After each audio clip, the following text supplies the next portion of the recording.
大家好，我是青青医生。过敏性咳嗽呢，属于中医的久咳的范畴，其病理机制主要是由于脾肺两虚，所以呢，我们在治疗上以健脾益肺为主，同时呢配合清肝。那么对于过敏性咳嗽的宝宝，我们如何给他推拿呢？第一步，我们要给他补脾经，脾经的位置位于拇指的指腹，从指尖向指根方向推300次。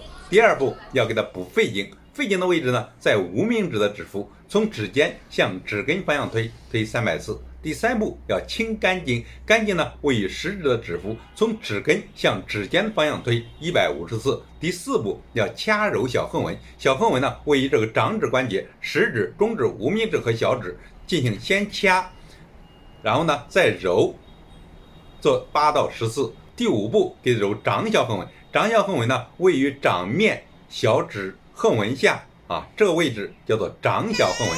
掌小横纹我们给它揉150次。第六步给它摩腹，要顺时针摩腹3到5分钟。第七步是揉肺腧肺腧呢位于背部第3胸椎棘突下，旁开1.5寸，用拇指给它揉揉1分钟左右。